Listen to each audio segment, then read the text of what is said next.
Hello students, आज हम discuss करेंगे इलेक्ट्रिसिटी में कि डिवाइसेस को पैरेलल में लगाने का क्या फ़ायदा होता है। स्पेशली वोल्टमीटर को पैरेलल में सर्किट में जब लगाया जाता है तो उसके बेनिफिट्स क्या है। आपने याद रखना है कि पैरेलल में वोल्टेज जो है वो डिवाइड होती है और करंट सेम रहती है। अगर हम पैरेलल में किसी भी डिवाइस को लगाते हैं, स्पेशली वोल्टमीटर को, तो उससे इफ़ेक्टिव रेजिस्टेंस जो है वो कम हो जाती है, इसलिए उसको पैरेलल में कनेक्ट किया जाता है। फॉर एग्जांपल, आपने ओम्स लॉ में देखा था कि जब हमने कोई एक शंट लगाई थी, अगर हम यहाँ पर कोई डिवाइस लगाएंगे जैसे एमीटर को लगाते हैं तो ये हो गया सीरीज़ कनेक्शन। लेकिन अगर आपको याद होगा ओम्स लॉ की डायग्राम, तो इसको शंट बोला गया। इसको शंट बोलते हैं एक रेजिस्टेंस को जिसके पैरेलल में एक वोल्टमीटर लगाया जाता है। इससे क्या होता है, एक तो इसकी वोल्टमीटर की सेफ्टी हो जाती है और दूसरा यहाँ वोल्टेज डिवाइड हो जाता है। इसकी अपनी वोल्टेज आएगी, इसकी अपनी आएगी, तो उससे जो है total effective resistance of the circuit जो है वो कम हो जाती है।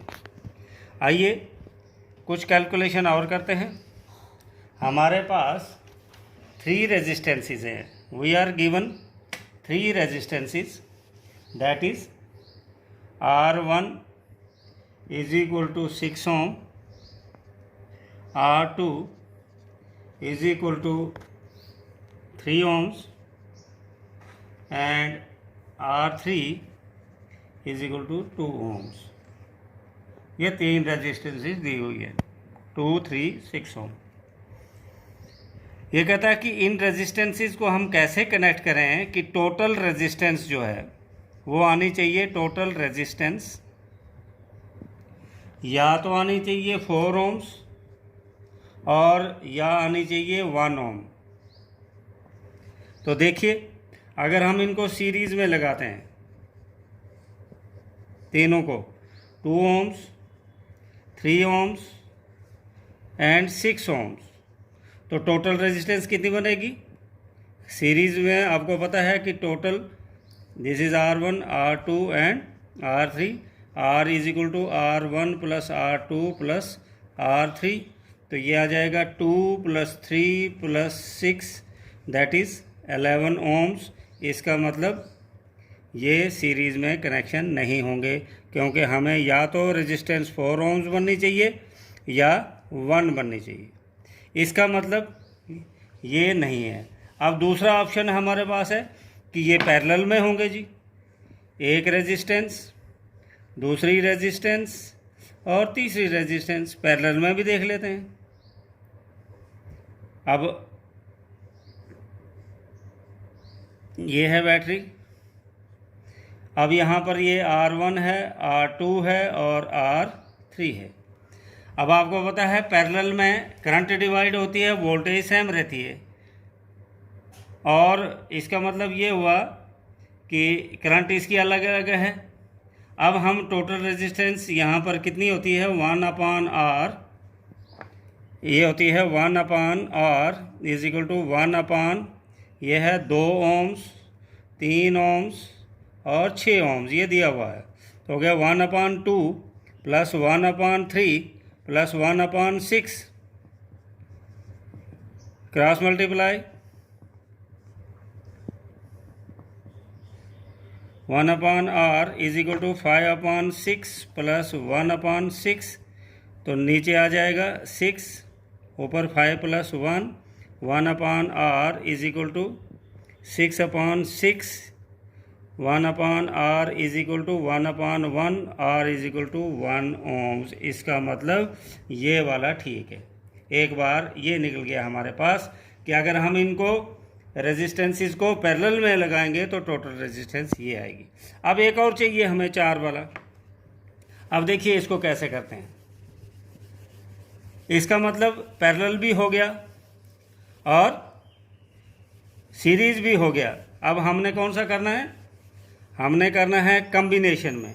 कॉम्बिनेशन में कैसे करेंगे, 2 दिखाते हैं पैरेलल में और 1 दिखाते हैं सीरीज में। इसको कॉम्बिनेशन सर्किट कहते हैं। अगर आप इसमें इंटरेस्ट रखेंगे तो बहुत मज़ा आएगा। इसको आप लिख लो 6 ohms, 3 ohms and 2 ohms।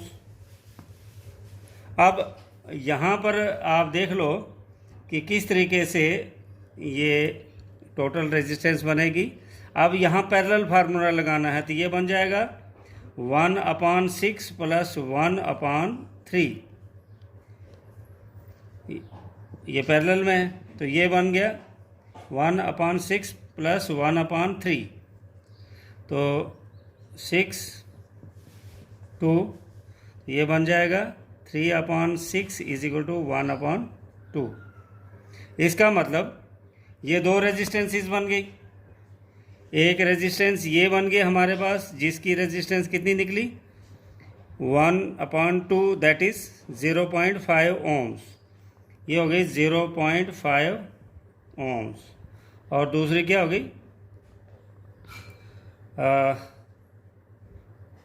2 ohms।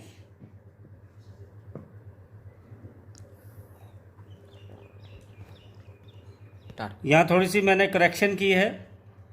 R = बन जाएगा 2/1। बेसिकली हम R निकालना है, ये 1/R है। तो एक रेजिस्टेंस अब यहाँ हो गई 2 ohms, ये निकली अभी 2 ohms। और दूसरी ऑलरेडी की दी हुई है, ये हो गई 2 ohms। अब ये टोटल रेजिस्टेंस कितनी बनेगी, सीरीज में है दोनों, इनको पैरेलल से कंबाइन करके हमने एक बना दी। तो R = R1 + R2, R = 2 + 2 = 4 ohms।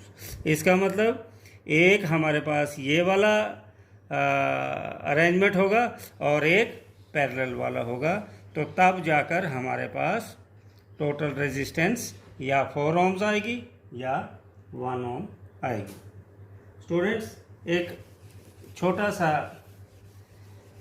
Concept और कर लेंगे हम।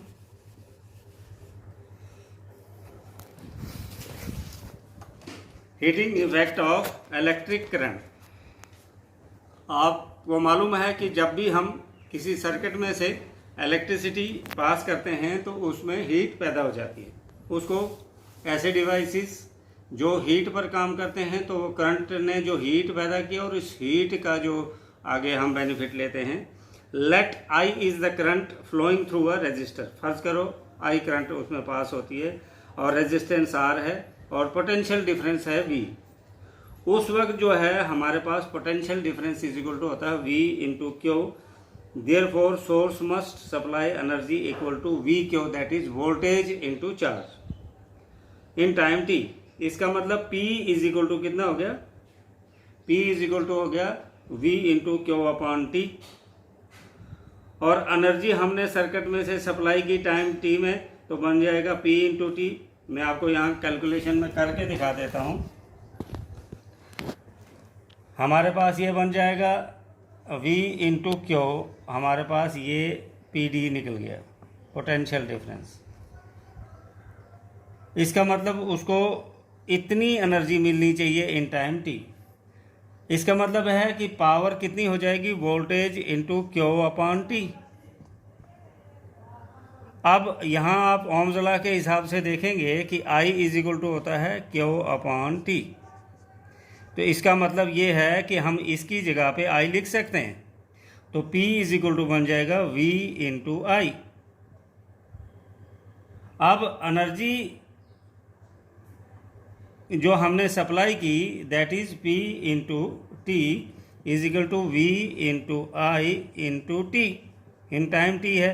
दूसरे मैथमेटिकली अगर देखेंगे, इधर भी हमने t लगाया, इधर भी t लगाया। क्यों यहाँ पर लिखेंगे, because P = V × I, voltage × current. इसका मतलब ये हो गया कि हीट प्रोड्यूस कितनी होगी, V × I × T। अब फिर ओम्स लॉ लगाएंगे।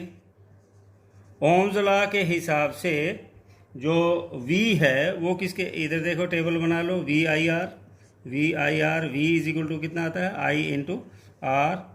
तो इस V की जगह पर हम क्या लगाएंगे, I into R into I into T, ये बन गया I स्क्वायर आर टी।